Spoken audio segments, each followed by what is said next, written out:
Assalamualaikum warahmatullahi wabarakatuh. Nah, di sini kami dari kelompok 11 akan mempresentasikan hasil diskusi kami berupa makalah dan PPT. Nah, di sini kami akan menjelaskan sedikit tentang proses garapan tari untuk memenuhi tugas mata kuliah Seni Tari Islam yang diampu oleh yang terhormat Ibu Dr. Lailatul Usriyah MPDI. Nah, kami dari kelompok 11 terdiri dari 3 anggota. Saya sendiri Maulinda Lailatul Mukarromah NIM T 2018-4002 dan 2 rekan saya Aisyah Eka Bonita NIM T 2018-4015 dan Nabilatul Kamaliyah NIM T 2018-4035. Nah, seperti yang saya katakan tadi, kita akan menjelaskan sedikit tentang proses garapan tari. Nah, sebelum itu kita harus tahu apa sih tari itu. Tari adalah unsur kebudayaan yang tidak dapat lepas dari kehidupan masyarakat.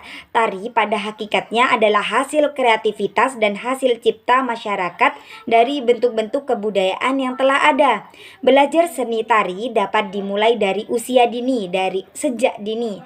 Dapat dimulai dari melihat, mengikuti, menampilkan tari, bahkan menciptakan atau membuat seni tari dengan kreasi baru.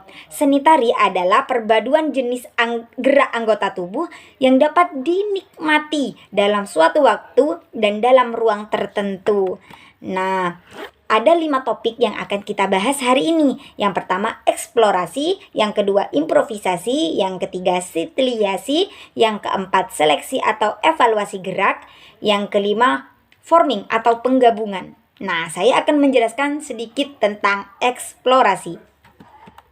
Eksplorasi atau penjagaan merupakan proses berpikir, berimajinasi, dan merespon suatu objek untuk dijadikan bahan dalam karya tari. Proses kreatif ini tidak akan terjadi apabila pembentukan gerak lewat suatu eksperimen tidak dilaksanakan. Pada langkah coba ini, pembentukan gerak diawali dengan melatih rangsang estetik terhadap berbagai sesuatu yang ada di sekitar kita. Nah, rangsang tadi dibedakan menjadi 5 rangsang. Yang pertama, rangsang visual atau pandang atau lihat, rangsang lihat ya. Yang kedua, rangsang auditif atau rangsang dengar. Yang ketiga, rangsang gagasan. Yang keempat, rangsang rabaan. Dan yang kelima, rangsang kinestetik. Nah, eksplorasi tadi dibedakan menjadi 4 lagi nih. Eksplorasi melalui lingkungan, eksplorasi melalui binatang, eksplorasi melalui buku cerita, dan eksplorasi melalui lingkungan sekitar. Nah, di sini saya akan menjelaskan sedikit tentang eksplorasi melalui lingkungan. Lingkungan alam sekitar kita dapat berupa pohon, bunga, gunung, pantai, danau, hutan, dan sebagainya. Nah, lingkungan alam ini dapat kita jadikan sebagai pijakan dalam berkarya tari. Nah, misalkan sekarang kita coba bereksplorasi di tepi pantai. Nah, coba kita amati gelombang laut yang awalnya tenang, sampai tenang, membesar, sampai menghantam karang, sampai air itu tenang kembali. Nah, hasil amatan itu jika kita peragakan dengan gerak, misalkan bergerak dengan kedua tangan, direntangkan ke samping, digerakkan pelan-pelan, tambah lama, tambah cepat, berputar, jatuh, bangkit lagi. Nah, seperti itu. Kita peragakan apa yang kita amati dengan gerak tubuh kita. Kita eksplorasi melalui lingkungan. Nah, itu contohnya yang eksplorasi melalui lingkungan. Nah, selanjutnya akan dijelaskan oleh teman saya kepada pemateri kedua, dipersilahkan. Assalamualaikum warahmatullahi wabarakatuh. Perkenalkan, nama saya Aisyah Eka Bonita, NIM T 2018-4015. Di sini saya sebagai pemateri kedua akan melanjutkan penyampaian materi. Langsung saja pembahasan materi selanjutnya yaitu mengenai eksplorasi melalui buku cerita. Buku cerita amat beragam, baik bentuk, tema, medianya, dan lain-lain.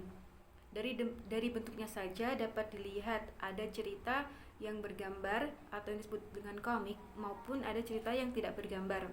Kemudian dilihat dari temanya, ada juga cerita yang diangkat dari tema kepahlawanan, tema cerita negeri dongeng, hikayat, maupun cerita rakyat.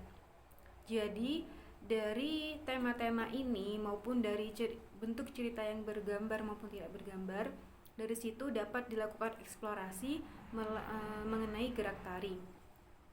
Salah satu contohnya adalah jika kita melakukan eksplorasi melalui buku cerita yang menceritakan tentang binatang, maka dapat dilakukan dengan memulainya, yaitu dengan mencari tahu bagaimana karakter dari masing-masing tokoh binatang tersebut, sehingga dengan begitu akan dapat diketahui bagaimana eksplor mengenai gerak tari yang sesuai dengan karakter binatang tersebut. Kemudian eksplorasi selanjutnya yaitu dapat dilakukan melalui lingkungan sekitar. Sama halnya dengan buku cerita, berarti lingkungan sekitar ini juga lebih luas lagi. Dapat dilihat dari ragam bentuknya, warnanya, ukuran, maupun manfaat dan fungsinya. Materi-materi tersebut dapat menggugah pikiran dan mengantar kita untuk berkarya tari. Di dalam kegiatan ini kita dapat menggunakan berbagai rangsangan. Berbagai rangsang, misalnya rangsang dengar, rangsang pandang, atau rangsang peraba. Pembahasan selanjutnya yaitu mengenai tahapan yang kedua dalam proses garapan tari, yaitu adalah improvisasi atau eksperimen atau coba. Jadi setelah melatih rangsangan estetis melalui eksplorasi, maka gerak hasil eksplorasi ini harus benar-benar diaktifkan untuk menanggapi kesan-kesan yang telah diperoleh, kemudian diproyeksikan dalam kebebasan bergerak. Ciri khas dari kegiatan improvisasi ini adalah gerakan-gerakan yang spontan. Menemukan gerakan-gerakan secara kebetulan adalah awal dari suatu pengembangan kemampuan refleksi tubuh. Improvisasi ini dapat dilakukan secara bertahap. Tahapan yang pertama adalah dapat memulainya dengan bergerak secara sederhana dari anggota badan. Misalnya dari gerak badan kepala, gerak anggota badan kepala, kemudian tangan, kaki, maupun gerak anggota badan lainnya. Jadi dimulai dengan gerakan-gerakan sederhana terlebih dahulu. Nah, gerakan-gerakan yang ini tadi pertama-tama dilakukan dengan cara diam di tempat. Kemudian setelah itu dapat berpindah sedikit demi sedikit dari satu tempat ke tempat yang lainnya. Kemudian juga dapat dilanjutkan dengan bergerak mengisi ruangan, meliputi arah, tempo, level, maupun ritmenya. Kemudian setelah mengimprovisasi gerak itu tadi, yang pertama adalah dengan diam di tempat, kemudian berpindah secara sedikit demi sedikit, dan dapat dilanjutkan dengan mendengarkan musik. Jadi ketika mendengarkan musik itu, kita dapat merespon musik tersebut dengan mengisinya dengan gerakan-gerakan yang spontan. Setelah itu dapat juga dilanjutkan dengan menggunakan alat. Jadi ketika ada alat-alat tersebut, kita dapat meresponnya. Dapat mencoba bergerak, kita merespon alat apa yang dapat kita gunakan dalam tarian. Sehubungan dengan alat tadi, maka alat atau properti ini memang dapat digunakan dalam kegiatan improvisasi. Ini adalah poin pertama dalam kegiatan improvisasi, yaitu dapat menggunakan alat atau properti. Jadi, bagaimana cara menggunakan alat dalam berimprovisasi? Kembali lagi bahwa semua tahapan dalam kegiatan proses garapan tari ini harus dilakukan secara bertahap. Artinya, yang pertama dapat kita lakukan adalah kita harus memahami dulu alat apa yang akan kita gunakan. Setelah itu, dapat mulai bergerak dengan menggunakan motif-motif gerakan yang sederhana. Kemudian dapat dilanjutkan dengan berpindah tempat. Dan perlu diketahui bahwa alat atau properti dalam tari ini dapat berfungsi banyak. Ada yang berfungsi sebagai senjata, ada yang berfungsi sebagai penggambar suasana, ada juga yang berfungsi sebagai iringan. Contohnya alat sebagai senjata dalam kegiatan dalam gerak tari yaitu seperti tongkat, dan keris ataupun juga kipas. Kemudian ketika alat atau properti tersebut berfungsi sebagai penggambar suasana, misalnya saja lembaran kain yang lebar. Nah, ketika digerak-gerakkan mungkin itu sebagai penggambar suasana yang menggambarkan tentang angin maupun lautan. Kemudian alat atau properti yang berfungsi sebagai iringan atau bagian dari iringan tari itu misalnya sebagai contohnya seperti alat rebana, kentongan, dan tifa. Sekian penjelasan yang dapat saya sampaikan, kurang lebihnya mohon maaf. Terima kasih. Wassalamualaikum warahmatullahi wabarakatuh. Terima kasih kepada presentator kedua. Sebelumnya, perkenalkan nama saya Nabilatul Kamaliyah, NIM T 2018-4035. Saya di sini sebagai presentator terakhir. Saya akan menjelaskan tentang improvisasi. Improvisasi bisa disebut dengan eksperimen, bisa disebut dengan coba. Pengertian improvisasi sendiri yaitu suatu kegiatan yang sangat menunjang dalam proses berkarya tari. Ciri khas dalam kegiatan ini adalah gerakan-gerakan yang spontan. Improvisasi dapat dilakukan secara bertahap. Macam-macam improvisasi yaitu yang pertama, improvisasi melalui properti atau menggunakan alat. Yang kedua, yaitu improvisasi melalui suara lingkungan. Yang ketiga, yaitu improvisasi melalui suara musik. Kemudian yang terakhir yaitu improvisasi melalui bermain peran. Selanjutnya yaitu stilisasi.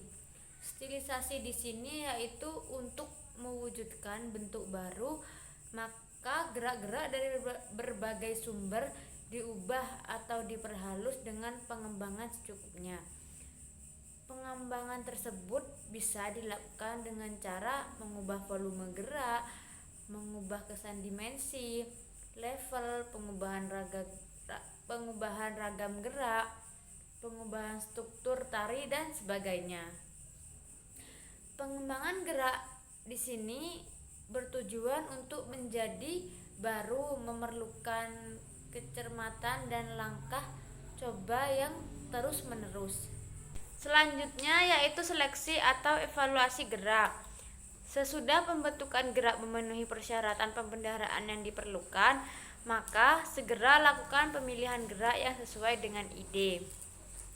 Pada tahap seleksi atau evaluasi, suatu kegiatan dalam memilih dan memilah gerak-gerak yang sudah diolah pada tahap improvisasi yang diseleksi untuk disesuaikan dengan ide garapan. Pemilihan gerak setidaknya dapat digunakan seefektif mungkin sehingga mempunyai kualitas yang bagus. Selanjutnya yaitu forming atau penggabungan.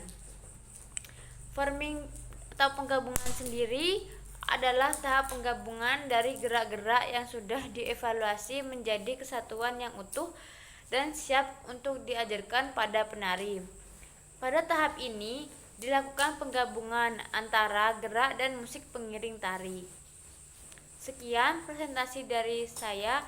Wassalamualaikum warahmatullahi wabarakatuh.